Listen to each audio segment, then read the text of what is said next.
बहुत सुंदर है भगवान शिव और बहुत भयंकर है भगवान शिव है ना। हाँ, भयंकर इतने हैं कि पूछो मत। जब भयंकर रूप दूल्हा रूप बन के गए थे ना, तो माता जो पार्वती जी की थी वो उसमें बालकनी में थी महल की।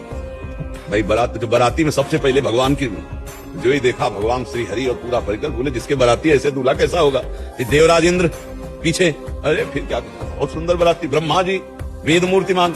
अब आया जब दूल्हे का नंबर, और उनके साथ थे को मुखहीन विपुल मुख काहू, किसी के मुख ही नहीं है और किसी के बहुत से मुख हैं, और कोई मुंह से आवाज निकाल रहा है जैसे वो अगिया बैताल जो है ना, वो ऐसे छोड़ रहे थे अपने, और भूत प्रेत नाच रहे थे। महाराज जटाजूट का श्रृंगार, गंगा जी मुंडों की माला, भयंकर सर्प और बभूत रमी हुई जटाओं का। जो पार्वती की मैया ने देखा, बोले अपनी पुत्री को लेके पहाड़ से गिर के आत्महत्या करूंगी, ऐसे दूल्हा के साथ ले भरूंगी। मामला नारद जी के पास पहुंचा। नारद जी ने कहा कि हिमालय ने कहा सब चौपट हो गया। अरे भगवान शिव से कहो अपने रूप में आवे, ऐसा भयंकर रूप ब्याह के लिए धारण किया जाता है क्या। बोले मैना जो है बिगड़ गई, ब्याह कहा कि ब्याह होने, जीते जी ब्याह नहीं होने दूंगी। बहुत थोड़ा अपनी लीला समेटे।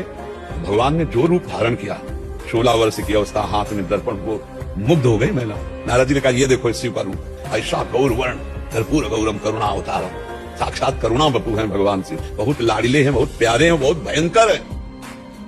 हंसी हंसी में एक बार मैया पार्वती जी ने ऐसे नेत्र बंद कर दिए, तीसरा खुल गया, पूरे हिमालय में आग लग गई। तो एकदम, तो उन्होंने कहा मजाक भी बहुत संभल के, बहुत भयंकर देवता भी है और बहुत करुणा में है, और इतने सीधे हैं कि उनको भोले बाबा कहते हैं। भोले बाबा कहते हैं एकदम ऑर्डर डाली, और जब प्रसन्न हो जाए तो प्रेम लक्षणा भक्ति प्रदान करे। आज जो कुछ वो भगवान शिव की ही कृपा से है। और शिव शब्द सुनते ही, महादेव सुनते ही हृदय में एक लहर आती। प्रेम एक अलग चीज होती है, प्रेम में कभी बंटवारा नहीं होता है, प्रेम में बंटवारा नहीं होता, प्रेम एक को ही होता है। अब वही एक जब अपने, तो वो लीला है, दूसरा कोई नहीं, वही एक है, दूसरा नहीं।